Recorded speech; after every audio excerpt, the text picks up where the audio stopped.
maybe I won't show you Chloe today, because the little thing that turns the camera around didn't show up, and it's still not here.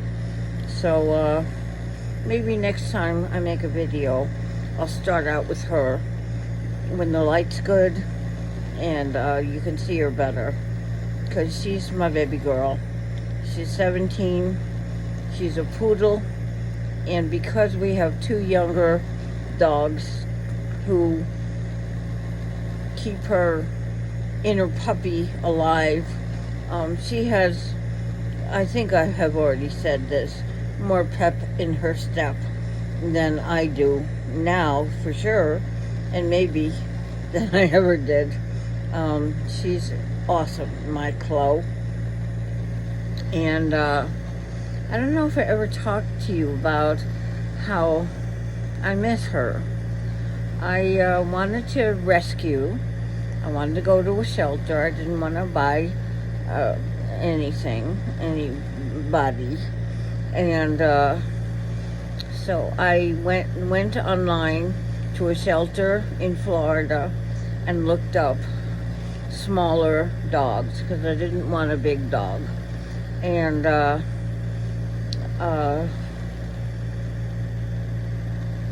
there she was. So I requested a meeting and went there, and we were put in a little room. The shelter was overrun, understaffed. The staff that was there was underpaid. And so Chloe came to me covered in dried up fecal matter. And there I was. I sat on the floor, and she came up to me. And gingerly, I must say. And I just reached out and touched her and started massaging her neck. Well, little did I know that Chloe is a massage whore. And the way to her heart is to give her a rub down. And I massaged her neck, and the next thing I knew, she had pressed her little body against mine, as if to say, it's you. It's you. You have to have me. And I was just overwhelmed by the kind of energetic, I don't know what else to call it, connection that I felt with her in that moment. As messed up as she was, I was also told that she had what they call a luxating patella, which means that her kneecap is not solidly in place, and that she might skip from time to time, which she did do for a very long time in Florida. But I put her on a joint relief medication for dogs called Cosequin, which she actually in the beginning loved eating, and so she took that for a long time. Now sometimes we mash it up in her food, but as I said, she shows no signs of a luxating patella now at 17, and so it's quite an awesome and wonderful, and I'm gonna get weepy thing to have her still with me. We've been through so much together, so much, and she's gone through so many environmental changes, from Florida to a horse ranch in Ribera, New Mexico, that took its toll on all of us, especially my bestie, and then we knew we just had to get out of there. And so we moved here to where we are now, in a wonderful mobile home with our two other dogs that we got in the casita on the horse ranch as puppies. One we called Dubby, after Dobby the house elf in Harry Potter, which my bestie and I both adore so much. And Dobby is an interesting little character. He's a Chihuahua, so he's very unpredictable mood-wise, which I understand is common for Chihuahuas. But also, he's very sensitive. And if someone is not feeling okay, he's the first one there. He's the first one. And recently, he's been asking more for loving and stroking and all the stuff that most dogs love, but took him a long time to receive. And so now he's a lap baby. He loves being on laps. And if it's not mine, it's my bestie's. And, he loves being stroked and loves licking noses. He loves my nose. And he loves getting up in it. And I've said to him, Dobby, I don't want doggy saliva in my brain. Please, don't go up my nostril. But he doesn't stop trying. I've learned how to, move my head in certain ways so that he can't get in there. But he does lick my nose, and having Dobby kisses in the morning is a lovely way to wake up. And when he hears me stirring, because usually he sleeps with my bestie, while Chloe sleeps in here with me, and Maxie Doodle, our other, he was called a Chiweenie, part Chihuahua, part Wiener dog, and apparently he's really neither of those things. We have no idea what he is and really don't give a fuck, but he's a love. He's a love, and he loves love too. And he's also been very, what can I say, troublesome at times, especially in the beginning, when we first got to this home that we're in now. He would pee anywhere he wanted, which, by the way, Chloe does too at 17, but she has more of a, license to do it than he does. But to give Max his due, my bestie and I never really house trained any of our dogs. Chloe came to me in Florida as a house trained dog, and I used to walk her every day, and she knew to do her stuff outside. But she also loved, for some bizarre reason, to pee in my bathroom. I lived in a house with someone else at the time, and we each had a bathroom and a bedroom, and Chloe loved peeing on my bathroom rug, even after she'd peed outside.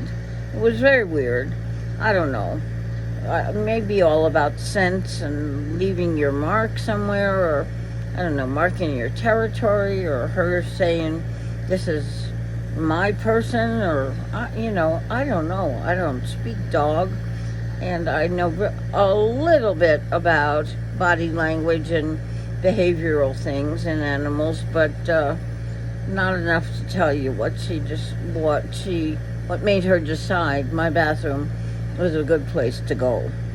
But I had to put up with that for a long time.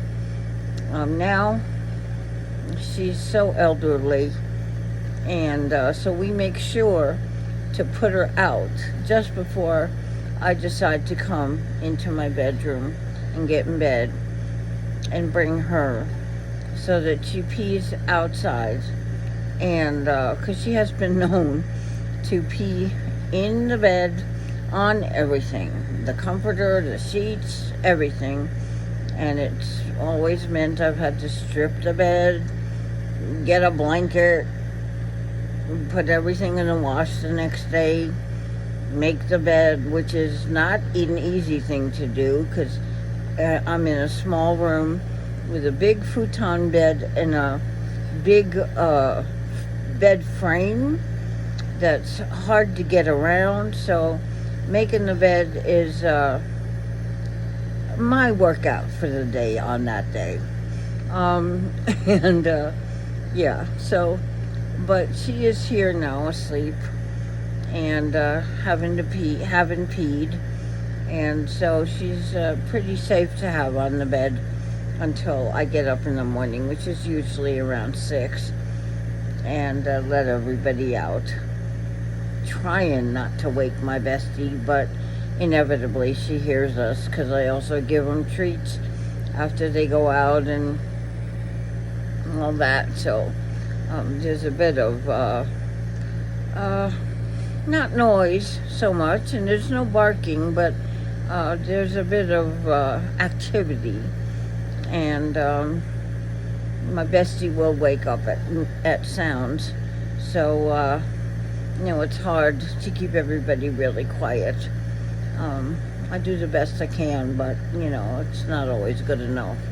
And anyway, so that's where I'm at right now, and I don't know, I've been rambling, and I'm going to take a sip of beer.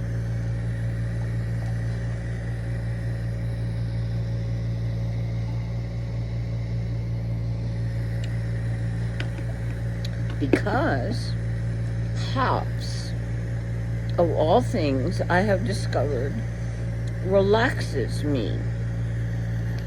Excuse me for stuffing my cannula up there. Yeah, the hops in beer.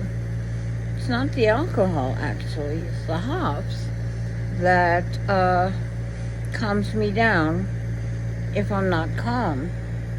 And so sometimes, even in the middle of the night, if I wake up and I feel tension in my body, I may go and grab a beer. Not drink the whole thing, but drink enough of it until the hops kind of takes the tension away, and I can lay back down and be okay. Because I have talked about, that nighttime is a trigger time for me because of abuse in my childhood, and that my bedroom and my bed were not safe place. Oh, excuse me. Now I'm burping from beer.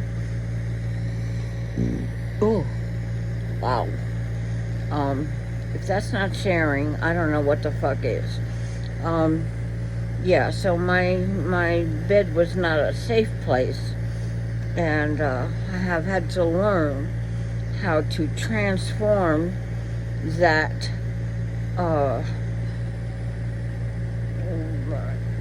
triggered response to getting in bed into something a little more helpful to my psyche. And I think I'm winning. I'm also in psychotherapy, and I'm with someone who requires honesty from me, who asks me questions that I may have already asked myself or have been asked before but not answered honestly, that I do answer honestly and say out loud what the truth is or was. And he also makes me think, and I think enough as it is, but he makes me think about things with a different perspective on them, things that have I don't know, kept me awake at night, because I feel like in many ways I'm an alien, and I don't want to get all airy-fairy and cosmic on everybody, but I've always felt like I haven't belonged here among humans. I always felt like I wasn't from here. I don't know if anyone else has ever experienced that feeling, but I felt for a long time especially growing up, that I had to watch and listen to humans to learn how to behave like one, because I never felt like I really belonged anywhere. Certainly not where I was, and not with the people I was with. And I thought maybe I'm just eccentric, because I have been told that I am. And when I lived in the UK, a place where they honor and love their eccentrics, I felt much more at home there when I was there. And I had accomplished a great deal, for which I am now very appreciative of my own ability to create a life that means something to me with help from nobody. And so, yeah, but I still often feel like I don't belong here. I don't want to say on this planet, but just here.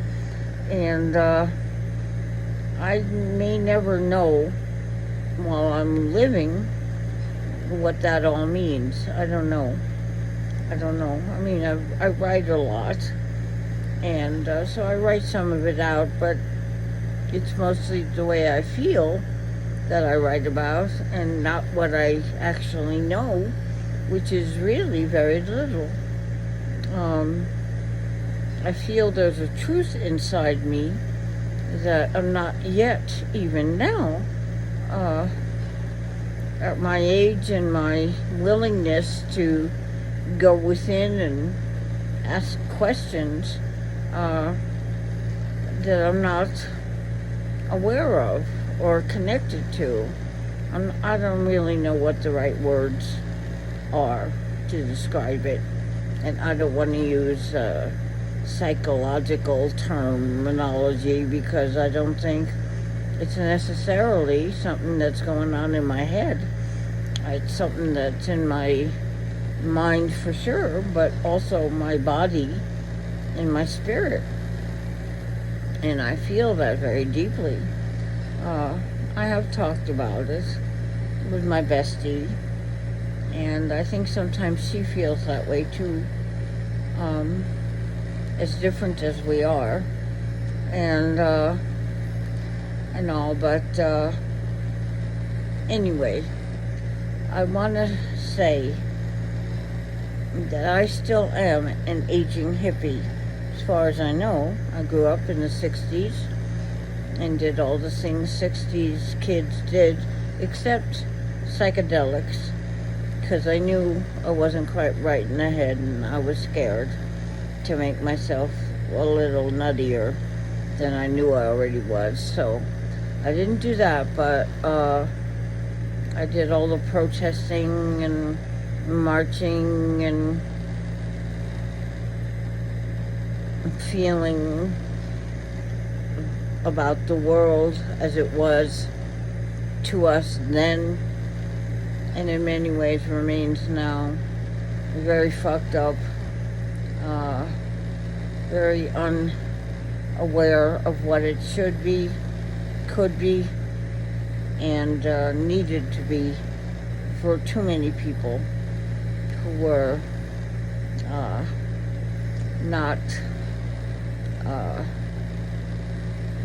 I don't want to say included, because quite honestly, I wouldn't want to be included in anything. I just want to be accepted as I am. And so the marginalized groups in this country, and that's the United States, in case anyone's wondering,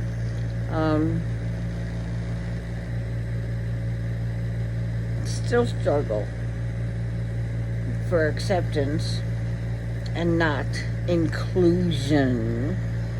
You know, our president,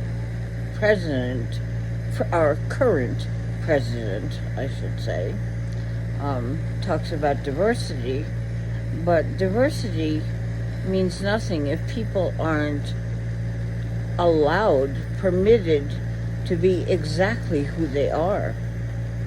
Not included in the club, but accepted as different. And that doesn't mean just people of color, African Americans, and people of religious beliefs that are not common here in this country. It just means, diversity is bullshit, quite honestly, as I see it. And I think it's being accepted as you, which is what people crave, which is what communities crave, which is what marginalized groups crave. Acceptance for who they are and for their truth, and that being them is okay. We have called ourselves in the U.S. a Christian country. Well, I'm a Jew. What does that make me? An outsider for always? My family came here from Europe, running away from religious persecution. And I don't think I have any family members that died in the Holocaust, but my grandparents and great-grandparents very well may have.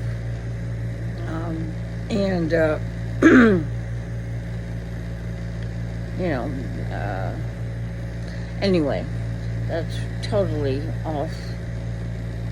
Well, I was going to say off the subject, but what the fuck is a subject? I don't think there is any, actually. And I think I'm going to take another sip of beer and close this down and lay down with my Chloe and see if I can get some pain-free rest, which would be awfully nice. Sleep is a hard time for me. Letting go and relaxing, very hard. And I know that the PTSD and all that is at this point in my life an irrational legacy that I carry with me for whatever reason, that I can't maybe let go of, or I honestly have not gotten that far in my therapy and self-analysis, but hopefully I'll figure it out a little bit better at some point before I leave this earth. And maybe the mothership will come and get me. I don't know. But before anyone has to wipe my ass, I'm out of here. No one's gonna have to do that. No. So that's me, the aging hippie, rambling. I don't know about speaking, but rambling for sure. Thank you guys for tuning in, if you have, and listening, maybe learning something, maybe relating to something, having something resonate within you. I don't know. If you want to leave a comment, do, because I will respond to them. And I want you to know that, when I make these videos, which is not as frequently as I perhaps should, I think there's a big part of me that doesn't expect anybody's going to ever see them. And maybe that's why I feel not so scared about being honest and true and all that. But someone will find me at some point and wonder what the fuck was that woman talking about. But that's me, and I'm Andy, and I'm actually a very happy person at this part of my life, and full of gratitude for all the privilege I have right now. And so there you go. Thank you so much, and good night.